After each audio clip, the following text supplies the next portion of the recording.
right. Happy Wednesday evening to everybody. I hope y'all are doing good. Let's start out with some worship. You ready?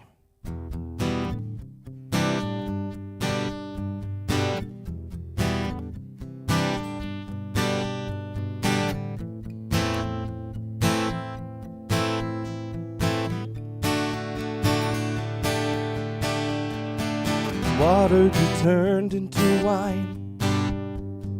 Open the eyes of the blind. There's no one like you. None like you. Into the darkness you shine. Out of the ashes we rise. There's no one like you. None like you. Our God is greater, our God is stronger. God, you are higher than any other. Our God is healer, awesome in power. Our God, our God.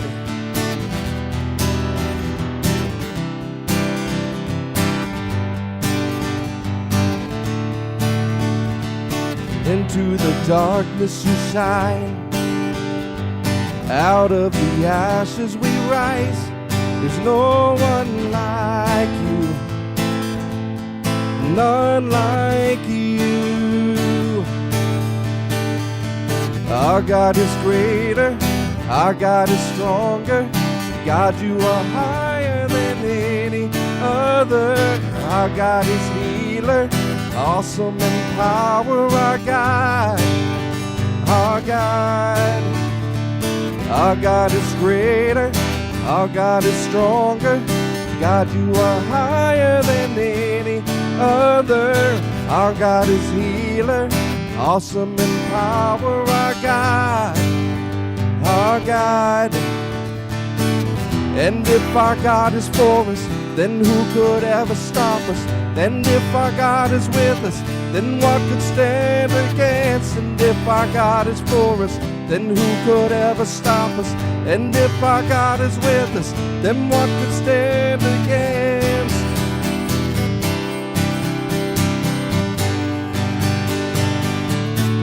What could stand against?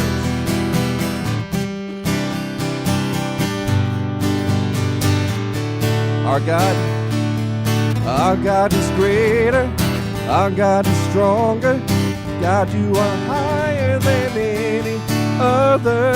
Our God is healer, awesome in power. Our God, our God. Our God is greater, our God is stronger.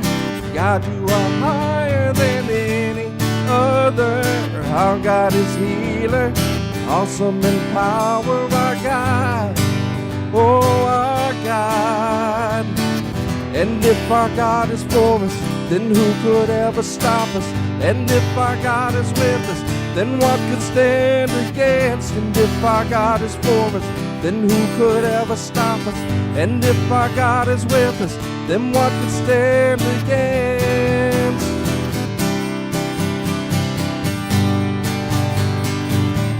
Then what could stand against?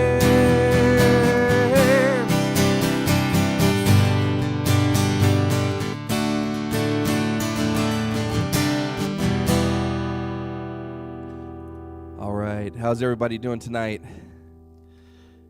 Who has experienced the love of the Father this week? Is there anybody who's just kind of experienced God's love, His greatness? He is a good Father, isn't He? Amen.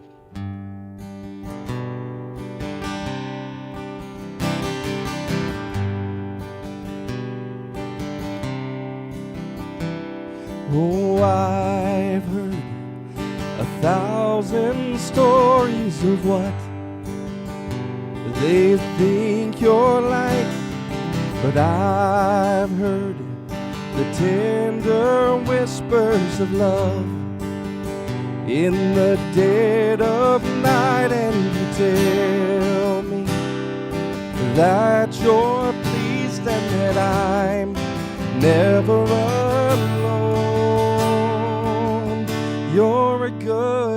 Father. It's who you are. It's who you are. It's who you are, and I'm loved by you. It's who I am. It's who I am. It's who I am. And I've seen many searching for answers far and wide, but I know we're all searching for answers. Only you provide, 'cause you know just what we need before we say a word. You're a good, good Father. It's who you are. It's who you are.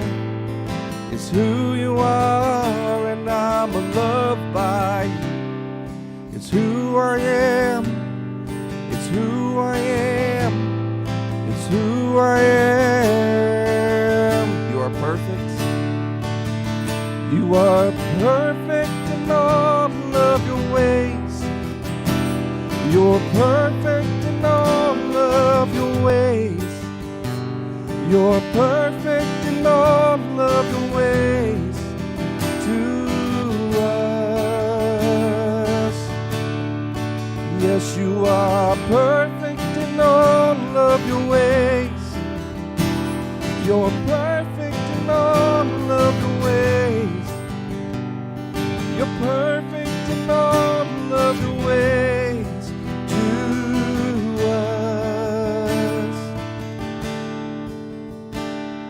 Your love so undeniable, I can hardly speak, and peace so unexplainable, I can hardly think as you call me, deeper still as you call me, deeper still as you call me, deeper still into love, love.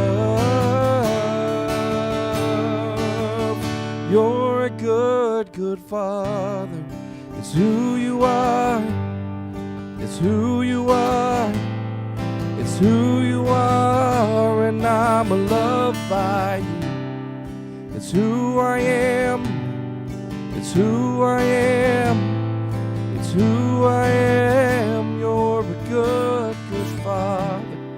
It's who you are. It's who you are.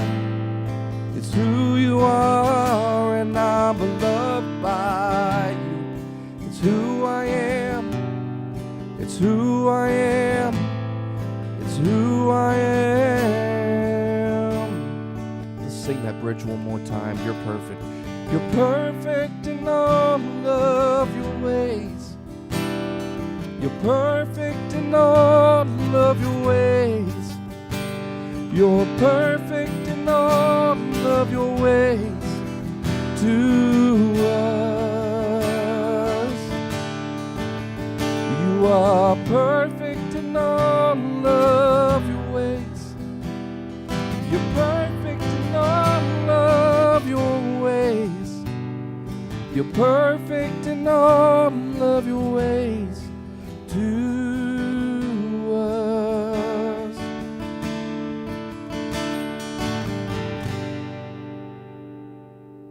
Dear Heavenly Father, we just thank you that you are perfect in all of your ways, that you have situations handled, situations where America sees candidates just going at each other on the television, and where we see people setting things on fire and just doing horrible things.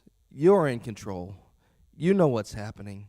There's nothing that's going on that's not in your plan, that you haven't already accounted for. So we thank you, Father. We thank you for looking out for us. We thank you for loving us unconditionally when we feel like nobody else does. We thank you just for all of the beauty and the wonder that you put before us and allow us to be a part of and enjoy. I pray, Father, that you would just put it in our hearts to share you with the people around us, that you would just affect us in a way that as we go throughout our day, we go throughout our week, that people can see you in us. So we love you. We look forward to the message that you have for us this evening, and we just thank you for everything. You are a good, good Father. We pray all these things in Jesus' name. Amen.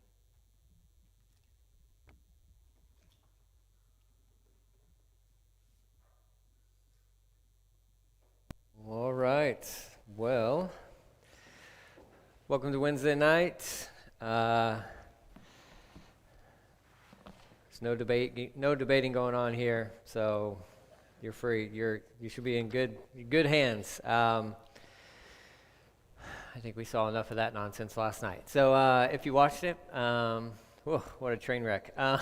So anyways, hey, praise God. Our hope is not in whoever becomes the president of the United States. Our hope is in Jesus, and he's the best ever. So Ruth chapter 2 is where we'll be for tonight. Ruth chapter 2. Just a few reminders for everybody. We do have what's Wednesday nights? We have midweek announcements, reminders. So Saturday morning, this coming Saturday morning, 9:30 here, we'll have a men's Bible study. And let's see, that'll start at, so 9:30, I said that, starting in the book of Nehemiah. So spread the word. If you know anybody looking for a Bible study, they can't make it on Sunday mornings, maybe can't make it on Wednesday nights, well, we'll add another day. So we'll meet you where you're at. So Saturday mornings here, 9:30, just simply opening up the Bible and starting with the book of Nehemiah and just walking through it, walking through this great book called the book of Nehemiah. So tremendous, one of my favorites out of the Old Testament for sure. So that's going on. Sunday mornings, 10 o'clock. Let's see, I don't think there's, women's worship night is happening, October the 6th. Yeah, there's not a slide up on there.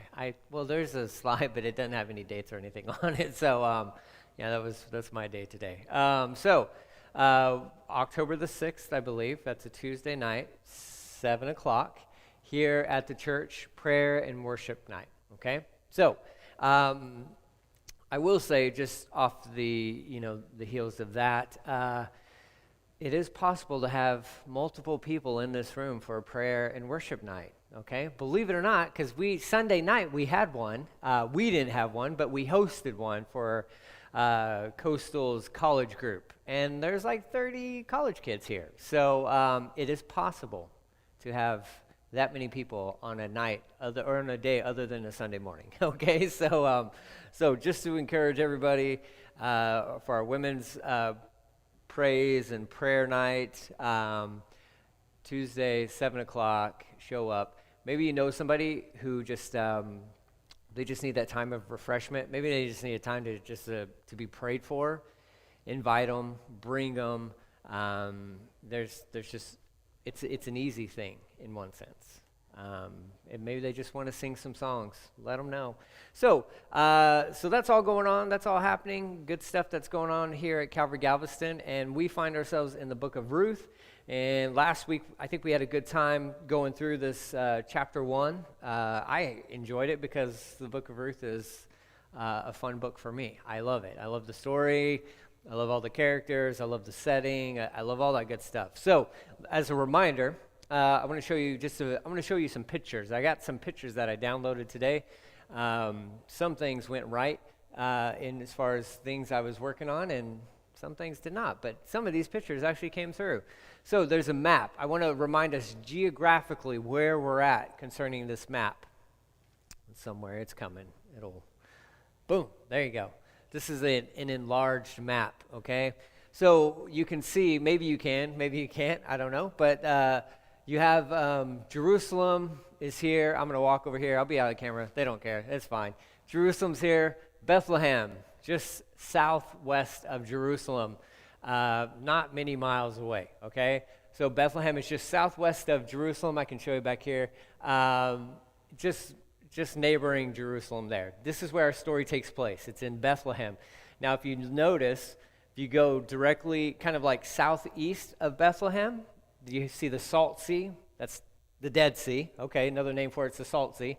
There you have the region of Moab, okay? So it's on that southeast side of the Dead Sea. This is where Ruth came out of Moab, and she ended up in Bethlehem, Naomi's hometown, and this is where our story centralizes in Bethlehem, house of bread, okay? So as I was pulling up this map, just getting a nice enlarged map, I just want to show you guys some visuals concerning just even the nation, the land of Israel. Because I don't know about you guys, but when we're talking about some of this stuff and you're thinking like Bethlehem, just desert. This is not Bethlehem. This is Joppa, okay? Joppa you're familiar with from the story of Jonah, okay? Or Haffa, if you may, or there's a few other names for it. But this is a port city. This is the real city of Joppa. This is on the coast, the Mediterranean, right on the Mediterranean Sea. That is the city of Joppa. Beautiful, right? You probably don't envision this when you think about Israel, okay? Let's go to the next one. We're working our way around the country. This is my favorite, okay? This is Galilee. That's the Sea of Galilee right there, right in the middle, the blue stuff. It's technically a lake, but they call it the Sea of Galilee, okay? So green, so beautiful. Just, I mean, anything and everything is growing over there. This is where this is where I would like to live. Okay, Galilee. This place is amazing, and the people that are there, absolutely. The kibbutz and all that stuff, just incredible. So that's Galilee. That's kind of like the central part of Israel. So we've seen the west coast. We've seen the central part. Let's go to the next one. All right, this is the Salt Sea. This is the Dead Sea. Okay, beautiful. Beautiful, right? So clear. The water, you haven't seen clear water. I don't care what anybody says, okay? You can go down to the Caribbean and all that stuff. There's no water that's clearer than this water, all right? I promise you that. And it's about as salty as can be, and it's dead. Nothing can live in it. Nothing can grow in it. It's just crystal clear. And you can see all the white, that's salt. That's just salt. There's so much. And it's just arid, desert all around it. Okay, this will come alive. Ezekiel, we know that from Ezekiel, somewhere in chapter 40 something. Okay, this thing is gonna, the river is gonna flow from the temple, and it's gonna go into the Dead Sea, and it's gonna come alive, and it's gonna be incredible. But right now, it's a beautiful place. You can go there, and there's a bunch of mud on the shores. Just cover yourself in mud, leave it on for about 15 minutes. That's all you can stand. Okay, because your skin just sucks up, like it's just crazy, and it begins to itch and all that good stuff. You can only float out there for a few minutes, but that's the Dead Sea, okay? Arid place, but it's in this region. This is kind of similar to what Ruth would be, as far as Moab. Now, Moab has some green and all that good stuff to it, but this is like in that kind of southeast area. Let's go next one. All right. Caesarea Philippi. This place is kind of northeast in Israel. It's beautiful. There's a lot of hills. There's mountains. That you go further up north in Israel, there's mountains everywhere. There's water. There's rivers that are flowing down from Dan up there in the northern part of Israel, the city of Dan. And this is beautiful. This is where Jesus said, "Hey, who do people say that I am?" Some say you're John the Baptist. Some say you're Elijah. Some say, well, no, who do you say I am? And Peter says, you're the Christ. You're the Messiah. This is where that happened. This is exactly where that happened. This is Caesarea Philippi. This is where this took place. Beautiful little place. Great little touristy place there. So go to the next one. All right, and this is kind of a little bit to the south. This is En Gedi. En Gedi is where David hid out for so long from Saul, okay? It's very arid, very desert type, but there's like these little quote-unquote oases every so often. You go hiking through there, and you'll come across a waterfall and a pool there, and you can jump in that water, swim around if you want to, but it's kind of but there's a bunch of canyons and all this good stuff. This area is close to where it's kind of similar, kind of geographically, I think it's pretty close to where Dead Sea Scrolls were kind of found in that same kind of area. But this has a lot of caves. and it's a perfect place for David to hide out from Saul, okay? And there's another one, I think. Yeah, okay, so you can't not show Jerusalem. This is the city of Jerusalem. Just beautiful. Most of what you see there is actually the old city of Jerusalem. Obviously, it's been built up and all that good stuff, but fabulous place. This is more central, okay? So you've gone west, you've gone north, you've gone east a little bit, you've gone to the south, now you've gone to the central, and then we're going to go just a little bit south of this town, and it's our next slide, Bethlehem, okay? So now you kind of see, I know for myself, when I can see images, it kind of makes the story come alive a little bit better, because we're not just dealing with desert dwellers, okay? That's not what it is. This is in Bethlehem. There are trees everywhere. Those are beautiful trees. And yes, it's dry, yeah, all that good stuff, but this is, you can grow a bunch of stuff here. I mean, you treat the land right and all that good stuff. And this is what we're going to discover today is Boaz was a very successful farmer. And this is where he lived. This is Bethlehem. This is in Bethlehem. So I want to be able to kind of communicate and just implant these little visuals within your brain as we're going through the book of Ruth. So you can kind of remove all the they're just trekking through the Sahara Desert and all this. No, that's not it. This is very somewhat of a tropical climate, okay? So into the chapter 2 we go. We know we have Ruth, we have Naomi, we know their story. Naomi's husband's passed away, Ruth's husband has passed away, Naomi's other son has passed away, that daughter-in-law stayed in Moab. Ruth and Naomi have made their way back to Bethlehem, and Naomi has changed her own name. That's where we left off. She went from Naomi, which means pleasant, and she renamed herself Mara. She renamed herself bitter, okay? Now, you can note that even if you just read back through chapter 1 and all that good stuff, nobody calls her Mara. Nobody calls her Mara, okay? That may be how she refers to herself. That's the title she's placed upon herself, but nobody else was calling her Mara. They were all still calling her Naomi. Okay? It's it doesn't matter what you think about yourself. This is who you are. Okay? This is who you are. So we go through that story, and in chapter 2, kind of, it gets us to this place where the bridge between 1 and 2 is that they arrived in Bethlehem in late spring, so probably March, April. This is the barley harvest time period, at the beginning of the barley harvest. Now we go right into chapter 2, verse 1. Now there was a wealthy and influential man in Bethlehem named Boaz, who was a relative of Naomi's husband, Elimelech. Okay? One day Ruth the Moabite said to Naomi, "Let me go into the harvest fields and pick up some stalks of grain left behind by anyone who is kind enough to let me do it." Naomi replied, "All right, my daughter, go ahead." So Ruth went out to gather grain behind the harvesters, and as just so happens, she found herself working in a field that belonged to Boaz, the relative of her father-in-law, Elimelech. All right? So let's talk about Boaz. 2 interesting facts about Boaz. There's probably more, but these are 2 that I found. You got his name. There's a slide for that. His name means quickness, or there's another term for that. I'm not sure where. I can't think of what it is. Fleetness, I think is what it is. Yes, fleetness and quickness, that's his name, okay? So that's what his parents named him. Yeah, there you go. Fleetness or quickness. Now, why did they name him that? Was that like a prophetic? They thought this guy's going to be a track star? I don't know. Maybe he just came out really fast, right? And they're like, whoa, fleetness, whoa, quickness, there he is. That's your name, Boaz, okay? We don't know. But we do know this, Matthew chapter 1, verse 5, he's the son of Rahab. He's the son of Rahab.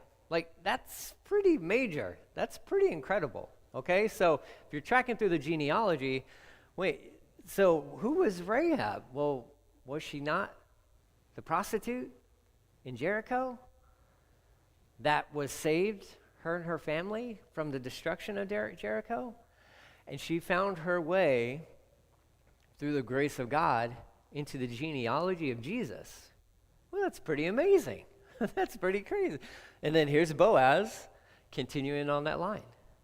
And then Boaz gets to marry Ruth. Spoiler alert. He marries Ruth, and Ruth is included within that genealogy as well. It's amazing. Like, it's a cool story. I think understanding that will help us to really kind of appreciate the character of Boaz. This is a guy that I think all Christian men should want to be like Boaz. I mean, if Christian men have trust me, there are plenty to choose from the Old Testament as far as heroes, I think, or guys to look up to or want to model your life after. The one who gets neglected the most, I believe, is Boaz. But he probably is the one who deserves to be emulated the most.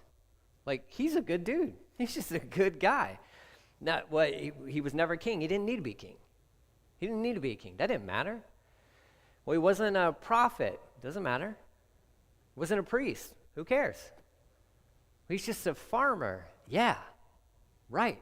Exactly. He's a hardworking guy who had great character. And here's the family that he comes from.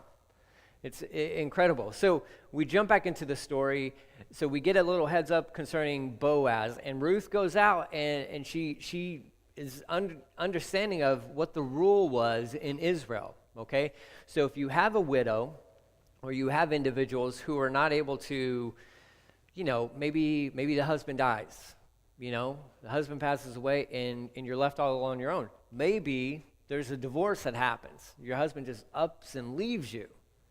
Well, how are you going to take care of yourself and all this good stuff? Well, the law had already accounted for this, okay?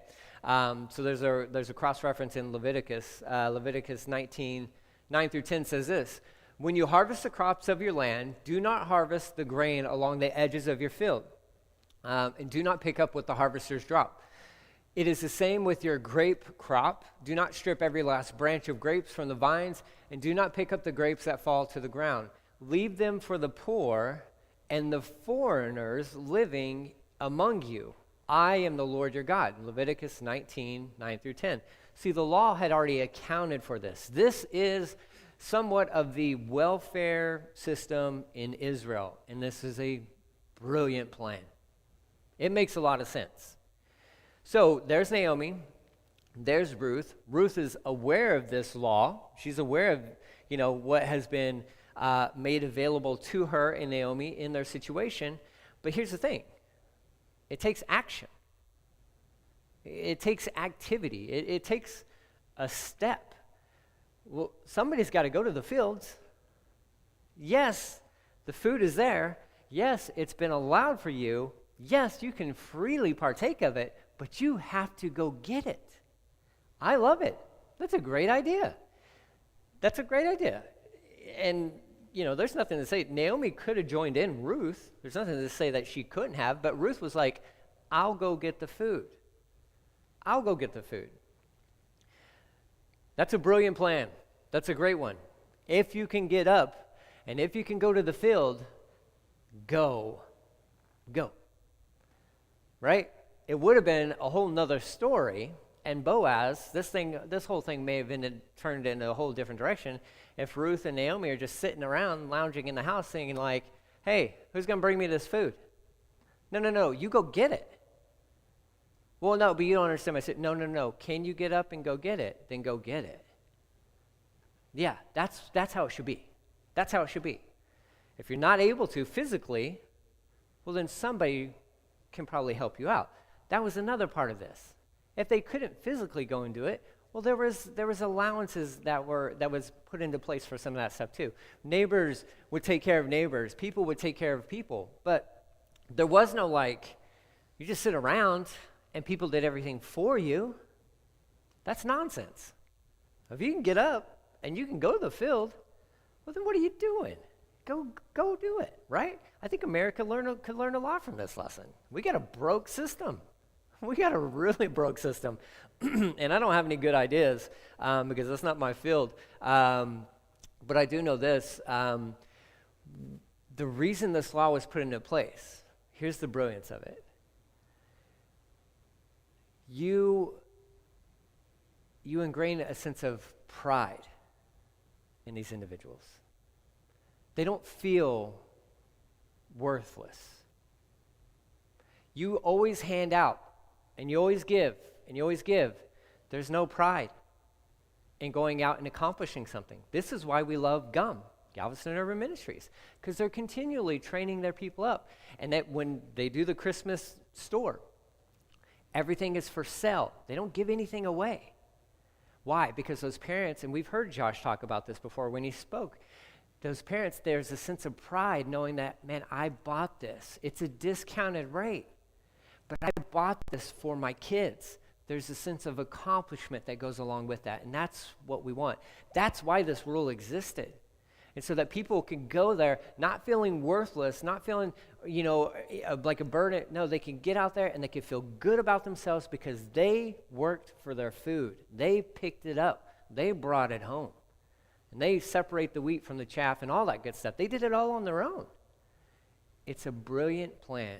It's a great plan. So I was studying through this. I'm reading this cross-reference and all that, and I was just immediately reminded of what our friends are doing over there at GUM. I mean, they're investing in people and just trying to train them up and get them this sense of just pride and just accomplishment of and they have a grocery store now, and it's go buy your own groceries. Go do that. Go provide for your family. It's a discount. I mean, yes, it may not be full price, but hey, that's a blessing. That's cool, right? But I love this. The Lord had already put this into place. And here's Ruth. She knows about this, and so she's like, I'm going to go get food. And Naomi's like, go on ahead. Go for it.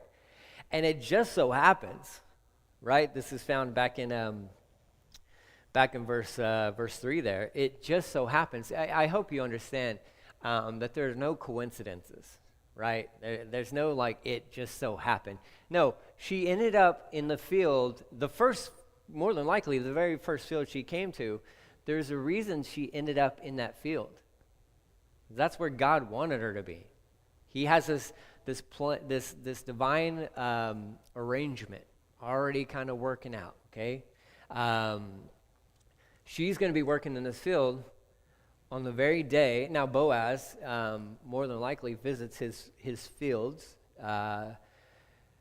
more than, just once a week or anything like that. But it's funny that she ends up in that field. More than likely, the very first field she comes across happens to be Boaz's field. Here's another little side note.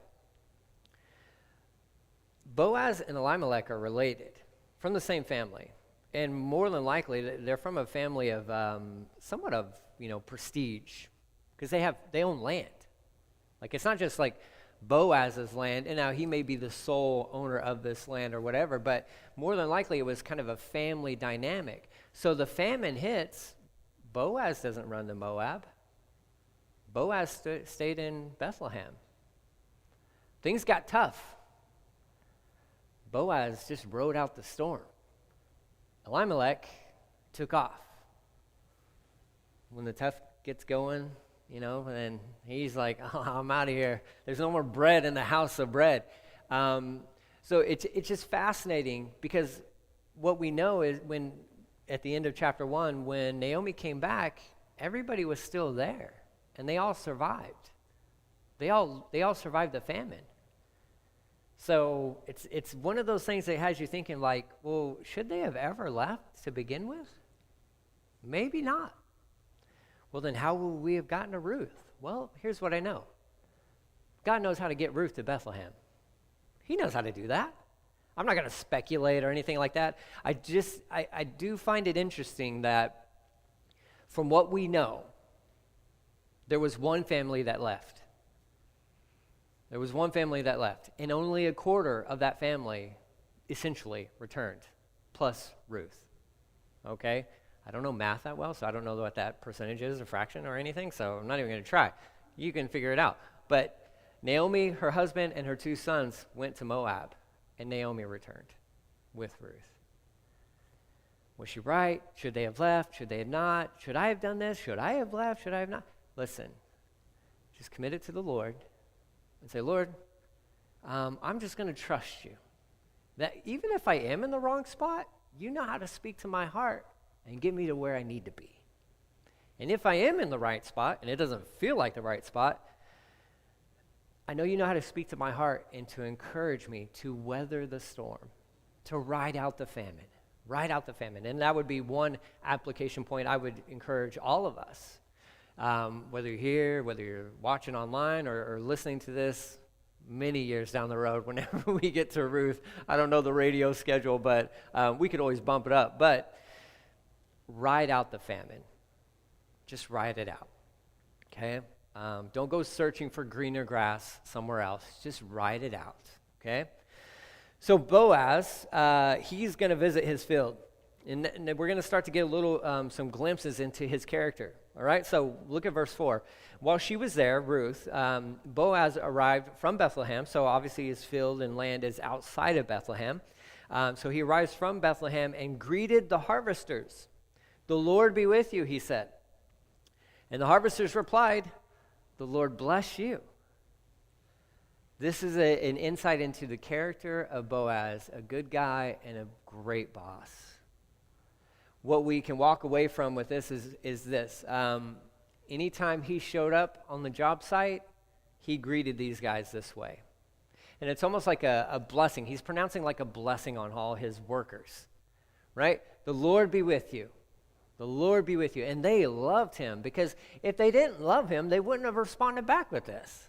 Okay? And they're not just like, sucking up to the boss, right? Like, that's not what they're doing. You can tell that even within the language itself, that this is like just a natural response from the heart. "The Lord bless you." Hey, the Lord be with you. The Lord bless you. It's a great, great little dynamic that's happening there within the fields.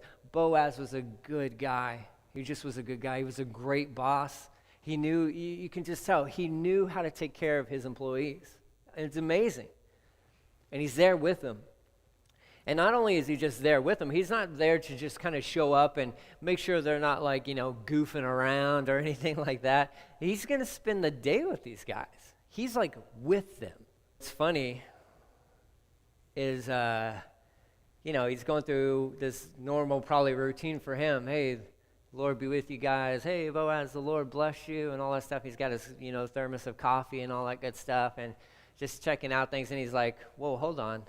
Whoa, man, right? Whoa, man, okay? There is somebody new in my field." He immediately notices Ruth. Immediately. So she's there. So Boaz asks his foreman, verse 5, "Who is that young woman over there? Who does she belong to?" He's like, "Hey, he's like, they're like passing notes in class, right?" This is kind of like, this is the thing. It's so innocent. It's just so innocent. He's like, "Hey, so what's the scoop on that girl? Is she married? Is she attached? Does she show up with anybody? What's the deal with her?" Now we get an insight into the character of Ruth. The foreman, so boss man, when the boss man's not there, right? The foreman replied, "She is the young woman from Moab who came back with Naomi. She asked me this morning if she could gather grain behind the harvesters.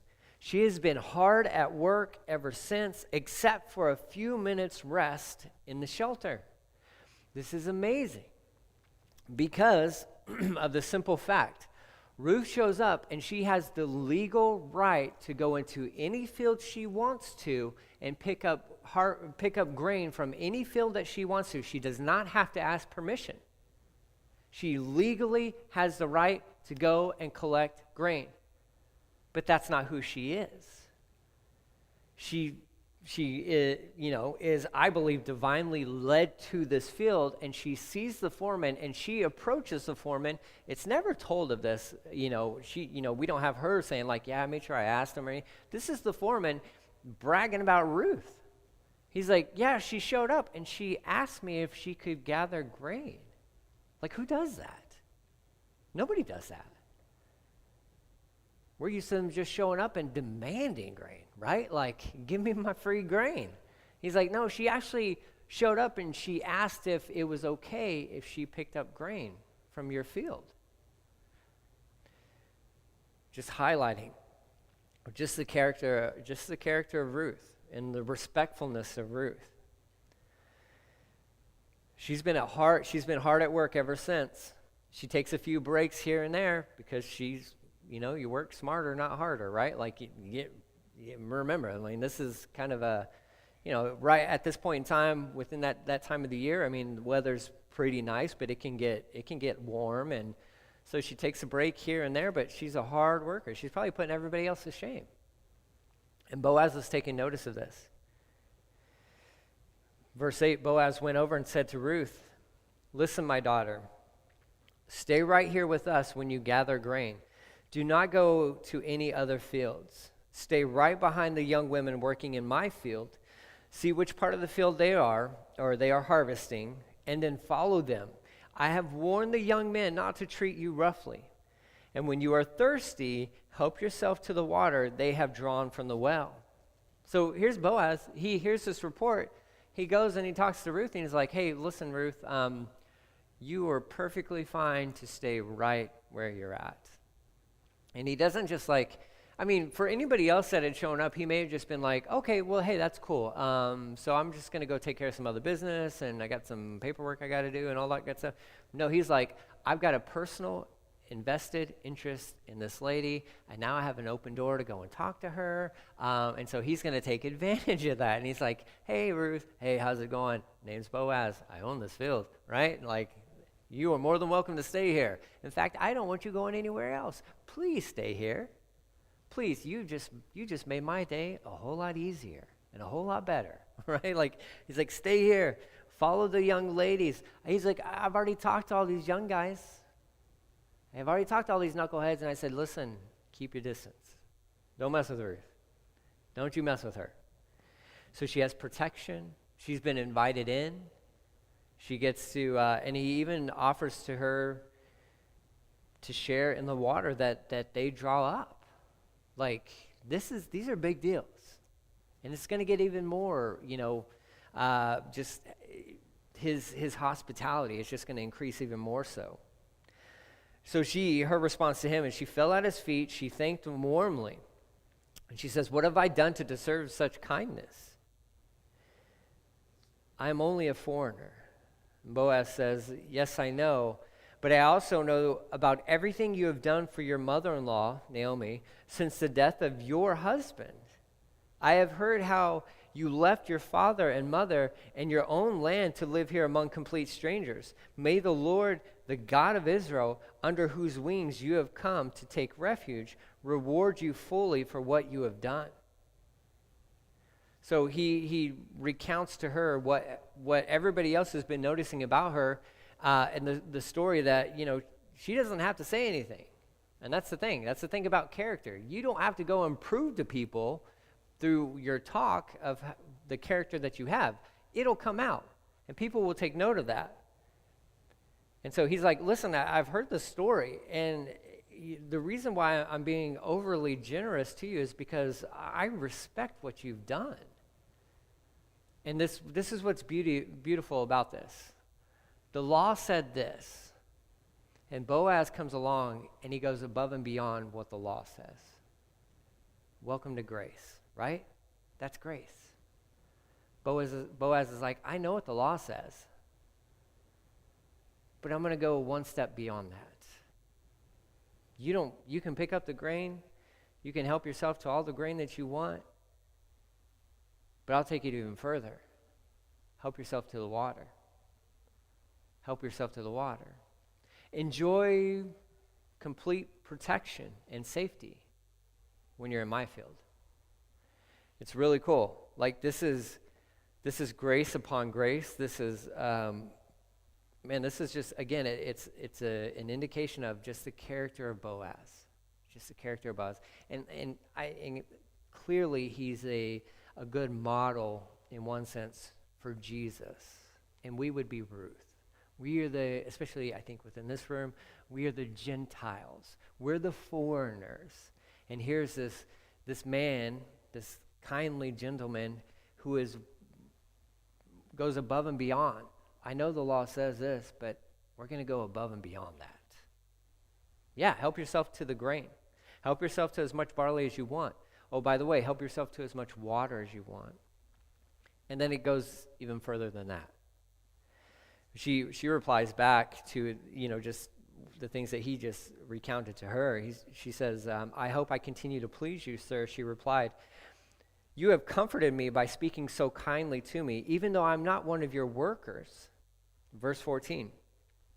At mealtime, Boaz called to her, come over here and help yourself to some food. You can dip your bread in the sour wine. So she sat with his harvesters, and Boaz gave her some roasted grain to eat, and she ate all she wanted and still had some left over. Welcome to a relationship with Jesus.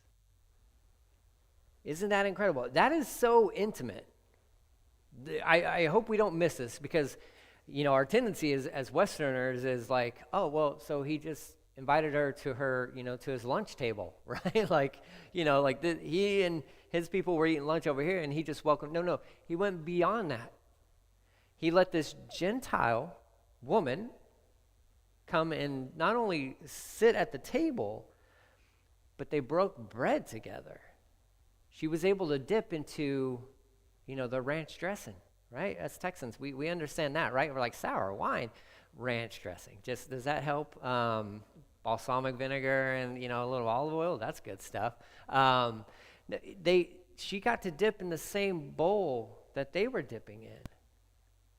That's like a oneness thing. And we know that that's a really big deal in the Gospels. Because Jesus was breaking that rule, it seemed like, all the time. At least as far as the Pharisees were concerned. They're like, we don't break bread with Gentiles. Because why? Well, because we don't want to take on their filthiness. We don't want to take on their sinfulness, because that's what you do when you break bread and you're sharing the dipping sauce and all that stuff. Boaz is like, here's some bread. Here's my container. Dip away. He was not afraid of her foreignness or her Gentileness. He wasn't afraid of that at all. And this is why he's like the perfect picture in this story. He's the perfect picture of Jesus, because Jesus was always inviting all of us. And he says, listen, come dine with me. Come sit with me. Let's break bread together. But Lord, I'm dirty. I'm such a sinner. And he's like, I know who you are. I know who you are. And I hope you would hear today too that his reply is, I'm not afraid of your sins. I'm not afraid of your sins. I died for all those things. Go ahead, dip away. Let's share some bread together. This is like a very kind of just cool, intimate thing that happens there. This doesn't happen all the time, and this is a big deal. And Boaz is sweet on Ruth. Absolutely. Absolutely, because he's not doing this with anybody else. He's not doing this with any of his other workers, in that sense. Or any of the other young ladies that are walking around in the field that have always been there. He notices Ruth. There's obviously an attraction to Ruth. Okay, so let's not miss that either, because he visually noticed Ruth. And he's like, well, hold on. Stop talking. Who is that, right? Who's that girl? Does she have a Facebook? Is she on Instagram? Like, how can I get to know her? And then he's like, no. That's Ruth, the Moabitess. Oh, one of our enemies. Well, yeah, but she's not an enemy. Because remember, this is written there in the time of Judges, and the Moabites were enemies. They were enemies. Boaz is like, nah. I want to spend some time with that girl. I'm going to have lunch with that lady. And he did. And he gave her she got to dip the bread in the sour wine. She sat with his harvesters. She was included. He brought her in. She was included. He gave her some roasted grain. I don't know what that is, like corn nuts or something. I'm not sure what's going on there. But he's like, here you go. Here's some sunflower seeds. Knock yourself out. I don't know. But he's sharing all that he has with her. And he shares so much with her that she can't possibly take in all that he has given to her. Welcome to real Christianity. Jesus is continuing. He's just dumping out buckets of grace every day. And we're like, I can't take any more. This is how you and I should be. I can't possibly take any more. And he's like, well, I'm just going to keep dumping it. I'll give you more than what you need. Because you don't realize how much you actually do need. By the way, let me dump some more mercy out on you too, because you definitely need more of that, right? Just continue. There's an unending supply of grace, of mercy, of love, of protection, of, what do you need? What do you need to survive? He's got you. Matthew chapter 6, he's got you. She ate all she wanted and still had some left over. Verse 15, when Ruth went back to work again, character. I love this, because at this point in time, she probably could have just hung out with Boaz. She could have been like, hey, can we talk for like the next few hours until they blast the horn that the work day is over? She's going to get back to work. Boaz ordered his young men, let her gather grain right among the sheaves without stopping her. Oh, he's going above and beyond again. And pull out some heads of barley from the bundles and drop them on purpose for her. Let her pick them up and don't give her a hard time. This is just grace upon grace upon grace. They're like, but that's not the rule. He's like, I don't care what the rule is. I don't care what the rule is. He's like, I'm fulfilled the rule. Now I'm going above and beyond the rule, because he did fulfill the law. But he's taken it to the next level. So Ruth gathered barley there all day, and when she had beat out the grain that evening and filled an entire basket, she carried it back to town. This is like 30 pounds of grain, okay? 30 pounds of grain. Just another impressive thing about Ruth. Now she's got to carry this thing all the way back home, and she does. And she does. She's got a basket, 30 pounds of grain that she gets back to Naomi. She carried it back to town and she showed it to her mother-in-law. Ruth also gave her the roasted grain that was left over from her meal. What? Remember, she had so much? What'd she do? She didn't throw it away. She didn't waste it. She wrapped it up in a little swan origami aluminum foil thing, and she brought it back to Naomi, and she says, look, he's given me so much I want to share with you. What? That's beauty. That's beautiful. So much grace, so much love, so much mercy. What are we supposed to do with all this, Lord, that we can't possibly handle? Well, why don't you share it with somebody else? Why don't you give it away? Don't waste it. Share it with somebody else. Go back wherever you need to go back to. With whoever it is that needs to hear about it and say, you know what? Listen, I was in the fields today, and Jesus gave me more than what I could ever imagine, what I could ever possibly think of. He supplied my needs. He's taking care of me, not just physical needs, spiritually, all that good stuff. Can I just share with you from the overflow of what he's given to me? That's a beautiful thing. That's what church should be like. That's what body life should be like. It's taking that overflow